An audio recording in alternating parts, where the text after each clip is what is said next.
नमस्कार. संकल्प नवोदय क्लासेसमध्ये मी सिद्धांत आपल्या सर्वांचं स्वागत करतो. जवाहर नवोदय विद्यालय सिलेक्शन टेस्ट 2021 इयत्ता 5वी साठीचे फॉर्म भरण्याची तारीख 15 डिसेंबर 2020 अशी झाली आहे. या अगोदर 30 नोव्हेंबरपर्यंत ही तारीख होती, परंतु ती आता वाढवण्यात आली आहे. या व्हिडिओमध्ये नवोदय विद्यालयासाठीच्या एक्झामसाठीचा फॉर्म कसा भरायचा याबद्दल आपण स्टेप बाय स्टेप बघणार आहोत. फॉर्म भरण्यासाठी कुठलंही ब्राउझर ओपन करून या वेबसाईटवरती जायचं आहे. या वेबसाईटची लिंक तुम्हाला डिस्क्रिप्शनमध्ये मिळेल. हा पॉपअप ओपन झाल्यानंतर नवोदय विद्यालयाची समितीची वेबसाईट ओपन झाल्यानंतर अशी एक विंडो तुमच्या समोर येईल. तेथे click here to submit online application form for class 6 या लाईनवरती क्लिक करायचं आहे. त्यानंतर click here to apply online यावरती क्लिक करून एका नवीन पोर्टलवरती तुम्ही रिडायरेक्ट व्हाल. तेथे तुम्हाला प्रॉस्पेक्टस बघायला मिळेल. Click here to view prospectus यावरती क्लिक केल्यानंतर नवीन विंडोमध्ये प्रॉस्पेक्टस ओपन होईल. ते तुम्ही वेगवेगळ्या भाषेमध्ये वाचू शकता. मराठीमध्ये वाचण्यासाठी मराठीवरती क्लिक करा. प्रवेशासाठीच्या सूचना आणि माहितीपत्रक यामध्ये आहे. निवड कशी होणार आहे त्याबद्दल यामध्ये सर्व माहिती दिली आहे. त्यानंतर फॉर्म भरण्यासाठी याच पोर्टलवरती click here to class 6 registration यावरती क्लिक करायचं आहे. नंतर have you read the prospectus या ऑप्शनला चेकबॉक्सला टिक करायचं आहे आणि प्रोसीड करायचं आहे. हा फॉर्म ओपन झाल्यानंतर सुरुवातीला आपल्याला एक सर्टिफिकेट लागणार आहे अपलोडिंगसाठी. ते क्लिक हिअर टू डाउनलोडवरती क्लिक करून डाउनलोड करायचं आहे. या फॉर्मची प्रिंट काढून व्यवस्थितरित्या भरायचं आहे. येथे विद्यार्थ्याचं नाव टाकायचं आहे. इन दी रिस्पेक्ट ऑफ विद्यार्थ्याचं जे नाव असेल ते. नंतर क्लास 5 इन शाळेचं नाव टाकायचं आहे. त्यानंतर विद्यार्थ्याचं पूर्ण नाव कॅपिटल लेटरमध्ये येथे टाकायचं आहे. वडिलांचं नाव देखील कॅपिटल लेटरमध्ये टाकायचं आणि आईचं नाव कॅपिटल लेटरमध्ये. नंतर एखाद्या पालकाकडे मुलगा शिकत असेल तर त्याचे डिटेल्स या ठिकाणी टाकू शकता. नाव आणि रिलेशन. नंतर डेट ऑफ बर्थ टाकायची आहे. सपोज 25/4/2010 असेल तर 25/04/2010 अशी टाकायची आहे. आणि त्याचप्रमाणे इन वर्ड्समध्ये डेट ऑफ बर्थ 25 एप्रिल 2010 अशा पद्धतीने या ठिकाणी टाकायचं आहे. नंतर जेंडरच्या समोर टिक मार्क करायचे आहे. त्याचप्रमाणे कॅटेगरी जे असेल तिथे तुमच्या कॅटेगरी समोर टिक मार्क करायचं आहे. येथे जर अपंगत्व असेल 40% पेक्षा जास्त तर त्या ठिकाणी टिक मार्क करायचं आहे. आयडेंटिफिकेशन मार्कमध्ये तुम्ही ओळखीची खूण टाकायची आहे. काही उजव्या हाताला तीळ वगैरे असं काही असेल तर ते टाकायचं आहे. पूर्ण पोस्टल ॲड्रेस तुम्ही राहत असलेला ॲड्रेस टाकायचा आहे. कम्युनिकेशनचा ॲड्रेस टाकायचा आहे आणि मोबाईल नंबर आणि ईमेल टाकायला विसरायचं नाही. नॅशनॅलिटी इंडियन करा. रिलिजन तुमचे जे रिलिजन आहे ते टाका. हिंदू, मुस्लिम, शीख जे असेल ते. नंतर medium of examination Marathi medium किंवा इंग्लिश मीडियम यामध्ये सिलेक्ट करायचं आहे. नंतर तुम्ही त्यानंतर इयत्ता 3मध्ये शिकत असलेल्या शाळेचे डिटेल्स या ठिकाणी भरायचे आहेत. शाळेचं नाव आणि गाव, लोकेशन रुरल आहे की अर्बन ते व्यवस्थित भरायचं आहे. ग्रामीण भागात असेल तर रुरल, शहरी भागात असेल तर अर्बन.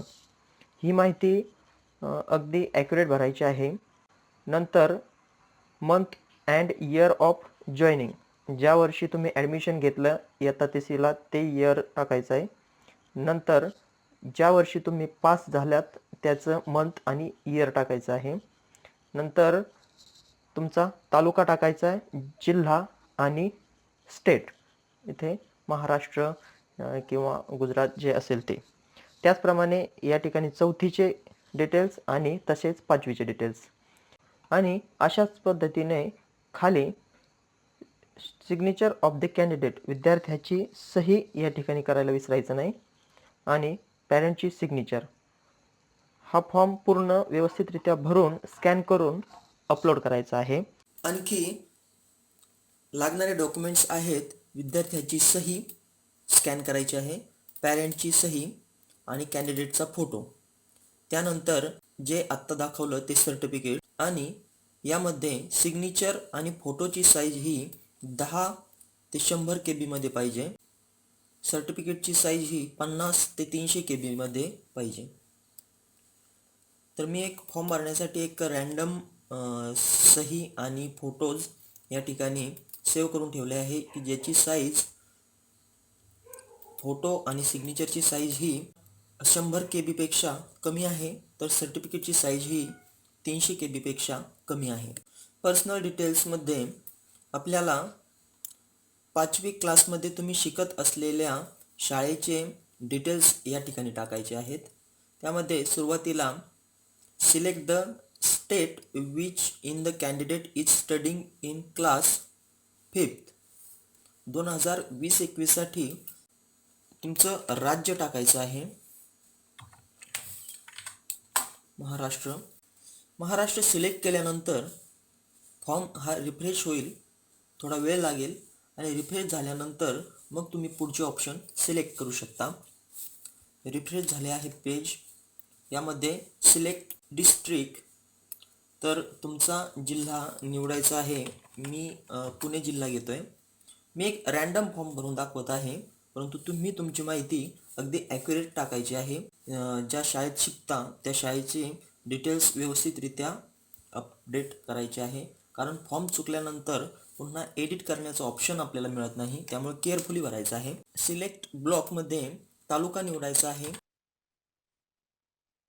फॉर्म पुन्हा रिफ्रेश होईल.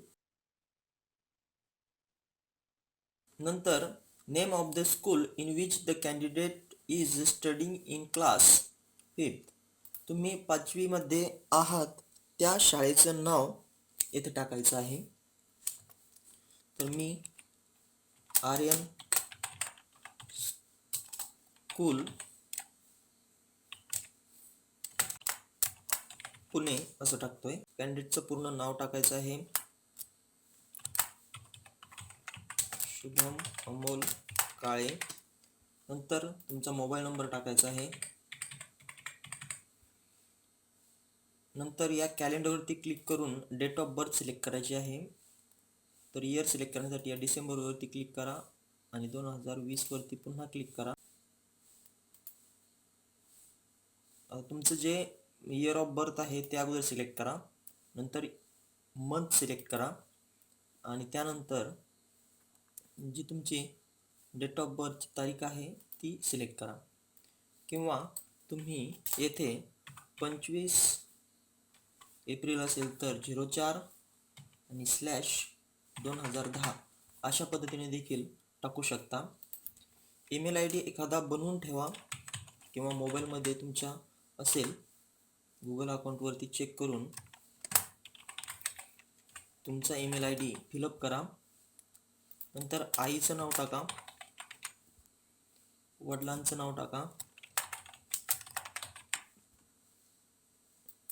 जर पालक असतील तुमचे, तुम्ही कुठे पालकांकडे शिकत असाल तर त्यांचे डिटेल्स या ठिकाणी टाकू शकता किंवा ब्लँक सोडा. नॅशनॅलिटीमध्ये इंडियन सिलेक्ट करा आणि आयडेंटिफिकेशन मार्क, ओळखीची खूण आपल्याला या ठिकाणी लिहायची आहे ओळखीसाठी, तर ती या ठिकाणी टाकायची आहे. उदाहरणासाठी मोल ऑन राईट हँड असं टाकतोय. त्यानंतर सिलेक्ट जेंडर, तुमचं जेंडर सिलेक्ट करायचं आहे, कॅटेगरी सिलेक्ट करायची आणि नंतर मीडियम जे असेल ते टाकायचं आहे. मी मराठी मीडियम घेतोय, तुम्ही तुमचं मराठी किंवा इंग्लिश मीडियम घेऊ शकता. अपंगत्व जर असेल तर त्याचे डिटेल्स तुम्ही या ठिकाणी टाकू शकता. अपंगत्व हे तुम्ही 40% किंवा 40%पेक्षा जास्त असेल तरच या ठिकाणी हे डिटेल्स भरा. नंतर रिलिजनमध्ये हिंदू मुस्लिम जे काय असेल ते तुम्ही सिलेक्ट करा. नंतर या ठिकाणी सबकास्ट तुम्ही सिलेक्ट करू शकता. येथे आधार नंबर टाका. आधार नंबर टाकल्यानंतर पॅरेंट्सचं इन्कम जे आहे तुमचं ते तुम्ही टाकायचं आहे. ॲन्युअल इन्कम उत्पन्नाचं प्रमाणपत्रावरती दिलेलं असतं. नंतर येथे कम्युनिकेशन डिटेल्समध्ये तुमचा सध्याचा जो पत्ता आहे तो या ठिकाणी टाकायचा आहे. तुमचा पूर्ण पत्ता इथे टाकायचा आहे आणि येथे पिनकोड टाकायचा आहे. मी सर्व रॅन्डम माहिती भरत आहे फॉर्म फक्त दाखवण्यासाठी. तुम्ही तुमचं ॲक्युरेट टाकायचं आहे. सिलेक्ट रेसिडेन्शियल स्टेटमध्ये तुम्ही ज्या स्टेटमध्ये राहता, कोणी बाहेरच्या स्टेटमध्ये जरी राहत असेल तरीसुद्धा ते या ठिकाणी टाकायचं आहे. स्टेट सिलेक्ट केल्यानंतर पेज पुन्हा रिफ्रेश होईल. रिफ्रेश होईपर्यंत थांबायचं आहे, त्याशिवाय पुढचे डिटेल्स येणार नाहीत. पेज रिफ्रेश झाला आहे. येथे डिस्ट्रिक्टमध्ये तुमचा जिल्हा तुम्ही राहत असलेला जिल्हा पुन्हा सिलेक्ट करायचा आहे. STD कोड किंवा टेलिफोन नंबर असेल तर टाका किंवा ब्लँक सोडू शकता.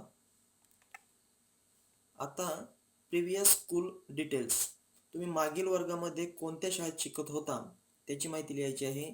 या कॉलममध्ये, उभ्या कॉलममध्ये 3रीला तुम्ही कोणत्या शाळेत आणि कुठे होता, पुन्हा 4थीला कोणत्या शाळेत आणि कुठे होता, आणि 5वीला कोणत्या शाळेत आणि कुठे होता याविषयी माहिती भरायची आहे. तर 3रीला तुम्ही वेगळ्या शाळेत असेल तर त्या शाळेचा पत्ता टाकायचा आहे. 4थीला वेगळी शाळा असेल तर तो टाकायचा आहे. आणि 5वीला जे आपण मगाशी वरती डिटेल्स भरलेत ते डिटेल्स या ठिकाणी दिसत आहेत. खाली नंतर पूर्ण डिटेल्स भरायचे आहे.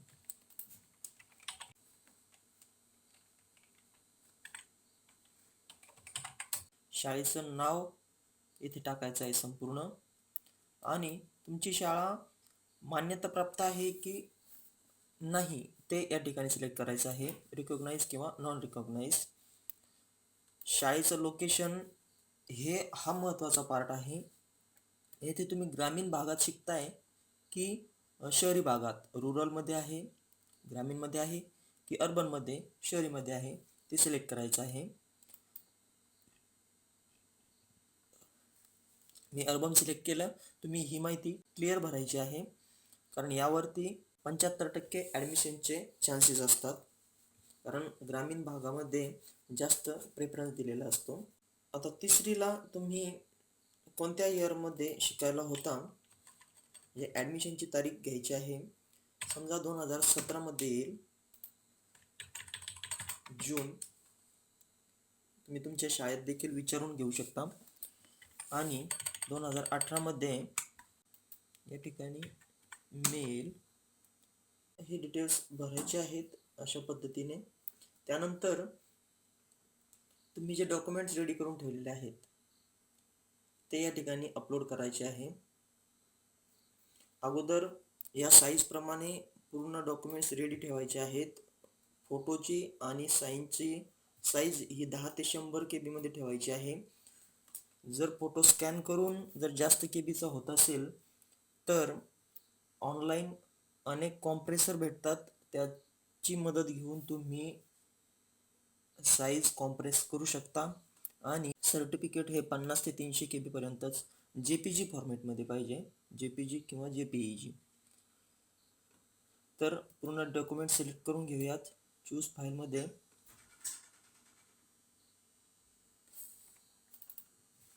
पासपोर्ट साईज फोटो, नंतर स्टुडंटची साईन, आणि नंतर पॅरेंटची साईन, आणि शेवटी सर्टिफिकेट अपलोड करायचं आहे. सर्टिफिकेट व्यवस्थितरित्या भरायचं आहे. सबमिट आणि प्रिव्ह्यू केल्यानंतर तुम्ही भरलेला फॉर्म पूर्ण वाचून घ्यायचा आहे. यामध्ये काही चुकलं असेल तर तुम्ही आत्ताच एडिट करू शकता आणि काही तुम्हाला वाटत असेल की कुठेतरी माहिती चुकली तर या ठिकाणी एडिट ऑप्शनवर क्लिक करून पुन्हा बदल करून सबमिट करू शकता. आता मी पूर्ण माहिती भरली आहे. चेकबॉक्सवरती टिक करून नंतर इथे कॅप्चा भरायचा आहे. वरती जे इमेजमध्ये दिसत आहे ते आपण फिलअप करायचं आहे आणि शेवटी फायनल सबमिशनवरती क्लिक करायचं आहे. इथे मेसेज दिसेल, no change the particulars will be permitted after final submission. म्हणजे फायनल सबमिशन केल्यानंतर तुम्ही फॉर्म एडिट करू शकत नाही, त्यामुळे व्यवस्थितरित्या फॉर्म भरूनच फायनल सबमिशन करायचं आहे. ओके केल्यानंतर तुमचा एक रजिस्ट्रेशन नंबर येईल. Congratulations your data has been save successfully. Your registration number, हा रजिस्ट्रेशन नंबर तुम्ही व्यवस्थितरित्या लिहून ठेवायचा आहे आणि रजिस्ट्रेशन फॉर्मची प्रिंट या ठिकाणाहून घ्यायची आहे. ही प्रिंट व्यवस्थितरित्या जपून ठेवायची आहे. रजिस्ट्रेशन नंबर हा महत्त्वाचा आहे, हा लॉस झाला नाही पाहिजे, कारण यावरच तुमचे पुढची ॲडमिशनची प्रोसेस असेल. त्यामुळे ही प्रिंट व्यवस्थितरित्या सेव्ह करून ठेवा.